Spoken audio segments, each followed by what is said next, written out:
नमस्कार दोस्तों, आज स्वागत है हमारे इस success super fast study YouTube channel में। आज हम करने वाले हैं जो क्लास 10th के और चैप्टर नंबर जो केमिस्ट्री के चैप्टर नंबर 4 है, उस चैप्टर का जो नाम है कार्बन तथा उसकी यौगिक। जो भी ऑब्जेक्टिव उसमें बनेंगे उस सारे ऑब्जेक्टिव को इस वीडियो में कर सोल्यूशन और उसके जो एनालिसिस है उसके साथ इस वीडियो में पूरी की पूरी कर दी जाएगी। तो उसके पहले हम एक देख लेते हैं कुछ मोटिवेशन वाली बातें कि अगर आपने सफ़र शुरू कर दिया है तो बीच रास्ते में लौटने का कोई फ़ायदा नहीं होगा, क्योंकि वापस आने से जितनी दूरी तय होगी क्या पता कि मंजिल उससे भी पास हो। अगर आपने चल दिया, चलते चलते आपने यहाँ पहुँच गया है और मंजिल का तो आपका पता नहीं है और मंजिल आपने यहाँ तक जाना है, लेकिन आप सोच रहे हैं कि यार मंजिल कब मिलेगी ये मुझे पता नहीं है। लेकिन जब आप लौट रहे यहाँ से, आप सोचेंगे कि चलो वापस लौट जाते हैं अपने घर पर लौट जाते हैं। क्या इससे भी जितना देर इससे लौटे इससे तो नज़दीक आपका मंजिल था।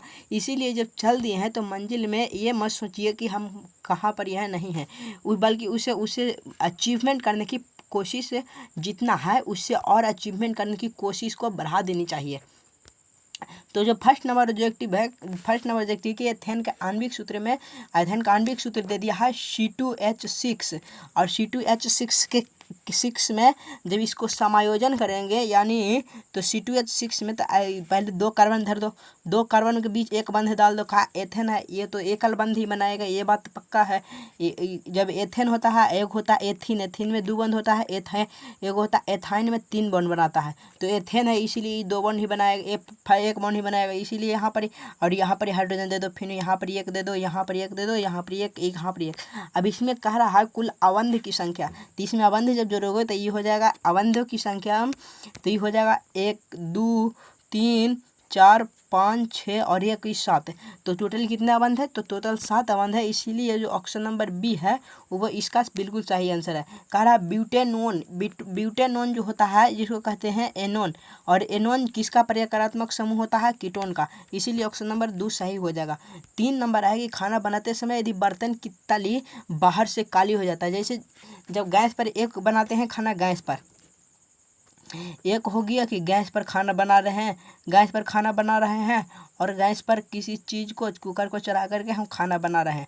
जब गैस पर खाना बनाते हैं तो इसमें क्या होता है कि जो गैस पर खाना बनाते हैं तो इसमें जो बर्तन की तली होता है वो काला नहीं हो पाता, जबकि जो घर में माता जी जब चूल्हे पर खाना बनाते हैं तो उसमें क्या होता है कि उसमें बर्तन की तली में काली पड़ जाती है। बर्तन की तली कैसे हो जाती है? काली, जिससे उससे फिर मस कर फिर उसे छुड़ाया जाता है। जो बर्तन की तली हो जाती है उसमें सबसे प्रमुख बात है कि भोजन पूरी तरह नहीं पका है। अगर भोजन पूरी तरह नहीं पका है तो एक हो गया गैस जिसको सिलेंडर में भरकर और पुनः हाथी किया जाता, और एक हो गया चूल्हा।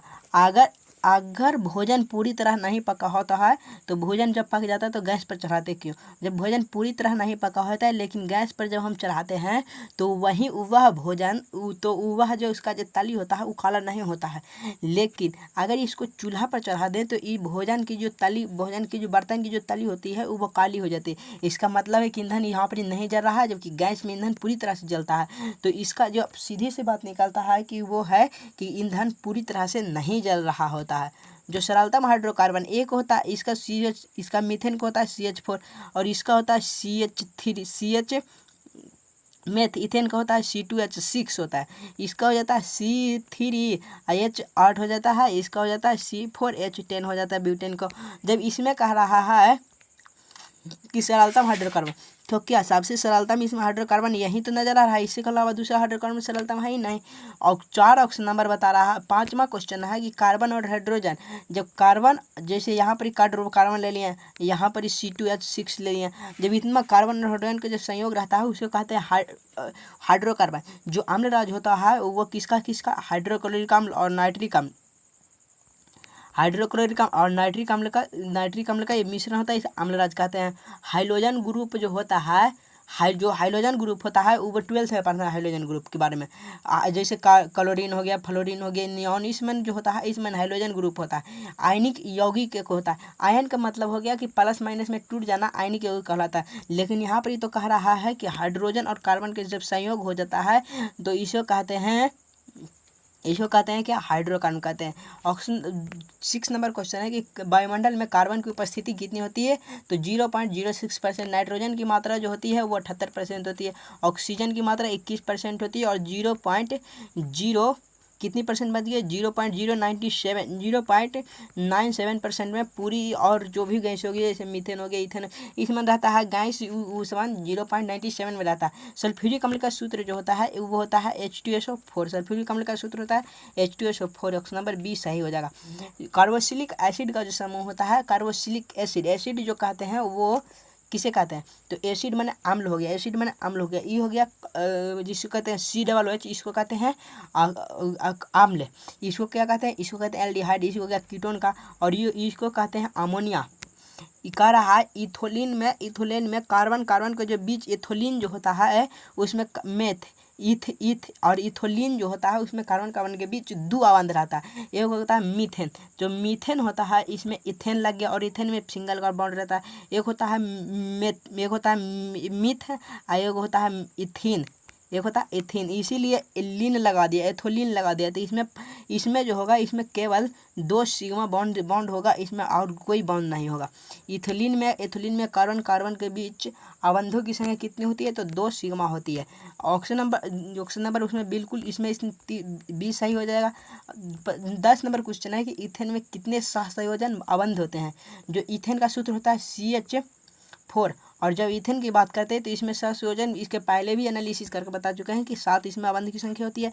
CnH2n को क्या कहते हैं, CnH2n का सूत्र होता है CnH2n+2 का सूत्र होता है, इसको कहते हैं इथेन। एक होता है CnH2n, इसको कहते हैं एथीन। एक होता है CnH2n-, एक होता है CnH2n-, इसमें 2 कर देते हैं तो इसको कहते हैं एथाइन। तो ये इसमें कह रहा है CnH2n+2 का किसका सूत्र होता है, तो इसमें एल्केन जो है बिल्कुल सही है। 12 नंबर क्वेश्चन है कि नीला थोथा का सूत्र क्या होता है, तो यहाँ पर नीला थोथा चलेगा तो इसमें नीकू चलता है। और नीकू के 5 गो, ये ट्री कैसे बता रहे हैं कि नीकू करके याद रखना है। नीकू 5 गो, नीकू कितने 5 है, तो यहाँ पर नीकू अब किस में आ रहा है, नीकू इससे भी आ रहा है, नीकू इससे भी आ रहा है।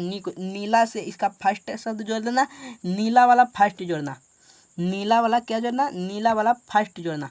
तो नीला वाला फर्स्ट जोड़ना, तो नीला वाला जब फर्स्ट जोड़ोगे तो ये हो जाएगा नीला वाला फर्स्ट जोड़ोगे तो ये हो जाएगा नी। और जो कॉपर इसमें अगर ऐसे दे दिया तो यहाँ पर सी जो होता है उसको क्यू जोड़ देना था, नीकू हो गया। नीकू में 5H2। ऑप्शन नंबर बी बिल्कुल सही हो जाएगा। 13 नंबर क्वेश्चन है कि नाइट्रोजन अणु कितने सहसंयोजन बंध होता है। जो जैसे कि NH3 होता है अमोनिया, NH3, और NH3 में कितने अपने साथ बंध ले रहा है, एक। इसका NH3 जैसे देखो तो NH3 में ऐसे ही यहाँ से भी पता लग रहा है कि NH3 में अबंधों की संख्या 3 है, अबंधों की संख्या 3 है। लेकिन यहाँ से भी एक और तरीके से इसे पता कर सकते हो कि नाइट्रोजन के जो परमाणु संख्या वो होती है 7। और 7 जब लेते हो तो इसमें जो अगर इलेक्ट्रॉनिक इसके विन्यास किया जाता है तो इलेक्ट्रॉनिक विन्यास से इसका साफ पता तुम कर सकते हो कि पहला में कितने, पहला में होता है 2, दूसरे में जब इसमें 2 भर दिए हैं बच गया 5, और 5 है तो इसमें 3 इलेक्ट्रॉन का ई ग्रहण करके 3- बना देगा, इसीलिए इसमें सहसंयोजन बंधन कितने बना देंगे, 3 बना देंगे। ऑप्शन नंबर बिल्कुल यहाँ पर 3 सही हो जाएगा। संगमरमर का रासायनिक सूत्र होता है ई भी, इसका सूत्र होता है CaCO3 होता है। एक होता है चीनी का रासायनिक सूत्र, एक होता है चीनी और एक होता है ग्लूकोज। अगर चीनी ग्लूकोज ये दोनों में बहुत लेकिन फंस जाते हैं कि किस तरह इसका एनालिसिस करें। तो इसका जो सबसे आसान बात है कि चीनी सबसे ज़्यादा मीठा होता है। तो चीनी जब सबसे ज़्यादा मीठा होता है तो चीनी जो शुगर जो होता है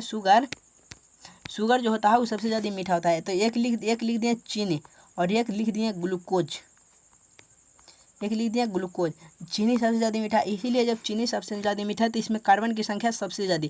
एक होता है C12H22O11 और एक होता है C6H12O6। तो चीनी सबसे ज़्यादा मीठा है, इसलिए कार्बन की संख्या इसमें ज़्यादा। चीनी सबसे ज़्यादा मीठा है, इसलिए कार्बन की संख्या इसमें ज़्यादा, जबकि ग्लूकोज कम मीठा होता है, इसीलिए चीनी की संख्या इसमें थोड़ा सा कार्बन की संख्या कम कर दिया जाता है। चीनी मीठा तो कार्बन की संख्या 12, तो इसीलिए यहाँ जब चीनी दे दें तो यहाँ पर ही सोचना कि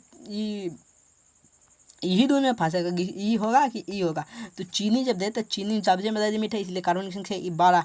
लेकिन जो ई होता है जो ये ग्लूकोज होता है, इसमें कार्बन की संख्या कम होती है क्योंकि कम मीठा होता है।